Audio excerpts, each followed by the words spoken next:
Olá, louvado seja nosso Senhor Jesus Cristo, para sempre seja louvado. Glória ao Pai, ao Filho e ao Espírito Santo, como era no princípio, agora e sempre. Amém. Queridos irmãos e irmãs, paroquianos da nossa paróquia Nossa Senhora da Abadia, Lagoa da Confusão, Diocese de Cristalândia, reunidos na fé, graça e paz a todos. 13 de setembro, hoje é aniversário da minha irmã Adriana, lá dos Estados Unidos. Que Deus abençoe e ilumine o dom da vida dela, viu? E nessa terça-feira também celebramos São João Crisóstomo, bispo e doutor da igreja. Crisóstomo nasceu em 349, morreu em 407, foi anunciador fiel da palavra de Deus como presbítero em Antioquia e bispo em Constantinopla. Dedicou-se à evangelização e à catequese, à obra litúrgica, caricativa e missionária. Sua pregação no campo moral e social acarretou-lhe duras oposições e, enfim, o desterro, onde faleceu. Em sua obra de doutor, destaca-se o seu comentário às Escrituras, especialmente as cartas paulinas. E o evangelho que nós temos é tirado de Lucas, capítulo 7, versículos de 11 a 17. O Senhor esteja convosco, Ele está no meio de nós. Proclamação do evangelho de Jesus Cristo, segundo Lucas. Glória a vós, Senhor. Naquele tempo, Jesus dirigiu-se a uma cidade chamada Naim.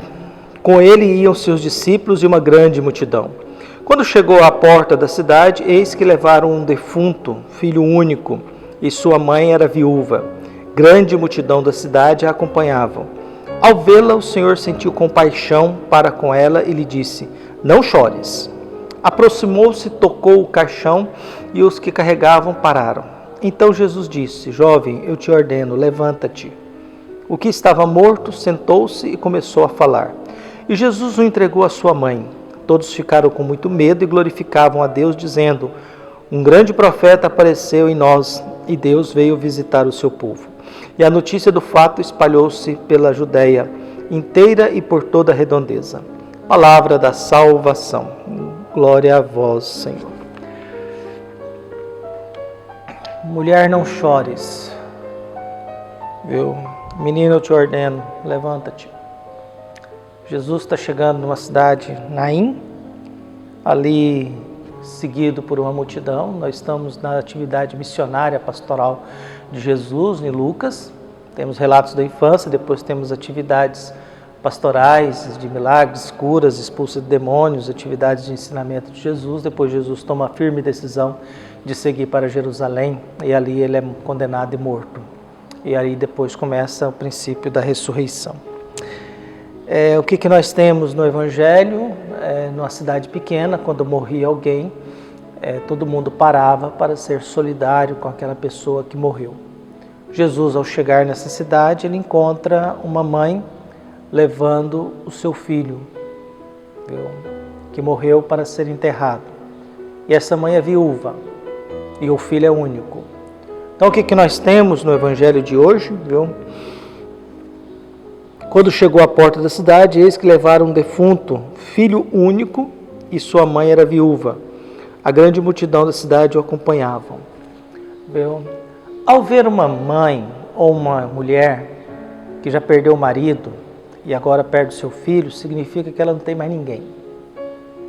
Viu? Até porque falam que uma das grandes dores da humanidade é a mãe enterrar o filho. E realmente é que quando você conversa com uma mãe que perdeu um filho, pode passar 10, 20, 30 anos que ela fala como se fosse ontem.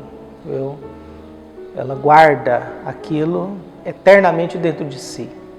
A mãe que tem que enterrar um filho ou enterrar uma filha, ela traz aquilo dentro de si como se fosse ontem que ela enterrou o filho ou a filha.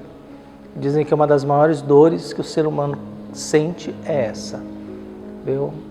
E aí o que nós temos então? Uma mulher que já não tem um marido. Uma mulher que agora perde seu filho único, viu? Sem referências de filho, sem referência de marido, então é uma mulher abandonada, desprotegida.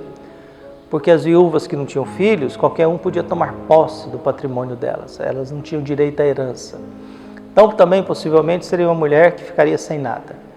Dentro daquele contexto, daquela realidade, seria uma mulher que ficaria sem nada. Sem marido, sem filho e agora sem nada.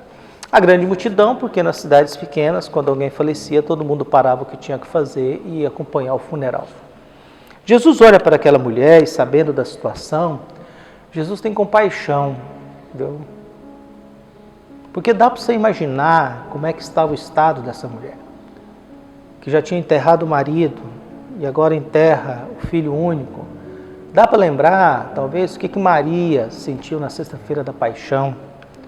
Eu já tinha enterrado José, agora vê o seu filho único também morrendo. Quer dizer, você vai observando essas coisas assim na vida e aí você imagina a dor daquele ser humano. E agora, além disso, não tinha ninguém para defendê-la, viu? Não tinha ninguém para defendê-la. E por isso que Jesus tem esse sentimento de compaixão, viu? Ao vê-la, o Senhor sentiu compaixão para com ela e disse: não chores. Tem as bem-aventuranças, né? Bem-aventurados os que choram porque serão consolados. É as mães que choram porque perdeu seus filhos. É as mães que choram porque perdeu a sua obra de arte. Então Jesus inicialmente tem essa atitude de olhar para ela e dizer: não chores. A segunda atitude de Jesus é em direção ao caixão. Jesus toca o caixão. E ao tocar o caixão, todos param. Aproximou-se, tocou o caixão e os que carregavam pararam. Então Jesus disse: jovem, eu te ordeno, levanta-te. Numa outra passagem, Jesus manda uma jovem se levantar, Talita cum. Agora ele: jovem, eu te ordeno, levanta-te. Você tem que cuidar da sua mãe. Não tem ninguém por ela. Você está muito jovem para morrer. Levanta-te. A atitude dele de obediência à palavra de Jesus, isso Jesus pode fazer porque ele é Deus também, e ele pode interferir na natureza. A atitude dele é de devolver para aquela mulher a única coisa que ela tem. Porque sem o filho ela perderia tudo que ela tem. Sem o filho homem na família, tudo aquilo que o marido tinha acaba. Então por isso que Jesus tem essa atitude, movido pela compaixão, de olhar para o ser humano que vai ter o nada, entre a dor e o nada, o que você escolhe? Ele é alguém sujeito a ter a dor e o nada, já tem a dor da perca do filho, do marido, corre o risco de ficar sem nada, porque ninguém iria defendê-la. Patrimônio pertence aos homens e não às mulheres. E por isso Jesus ordena: jovem, eu te ordeno, levanta-te.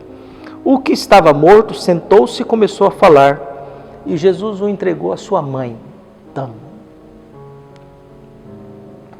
Jesus manda na morte, Jesus consola essa mulher, Jesus devolve para essa mulher a única coisa que ela tem, que é o seu filho. Porque Jesus pode fazer isso. Jesus pode, movido pela compaixão. Viu? A atitude daqueles que estão ali, todos ficaram com muito medo e glorificaram. Medo de ver alguém morto voltar a viver. E glorificados a Deus, viu? Dando glória a Deus e dizendo: um grande profeta apareceu entre nós e Deus veio visitar o seu povo. Um grande profeta. Jesus está sendo visto como profeta, mas tem a consciência de que Deus está visitando o seu povo ao ter compaixão de uma mulher que perde tudo e está enterrando o seu único filho.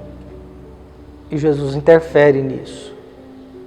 É Deus visitando o seu povo.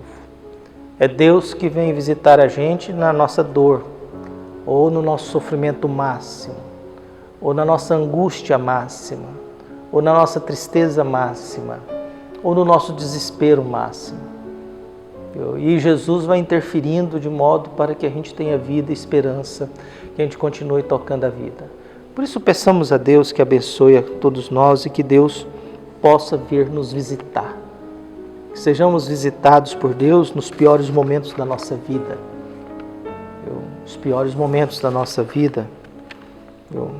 Fernando Pessoa, que nasceu em 1888 e morreu em 1935, dizia: enquanto não atravessarmos a dor de nossa própria solidão, continuaremos a nos buscar em outras metades. Para viver a dois, antes é necessário ser um. Enquanto a gente não atravessa a solidão, a gente fica buscando metades. mas é bom a gente sempre lembrar que para viver a dois é preciso inicialmente ser um. Um abraço, até mais.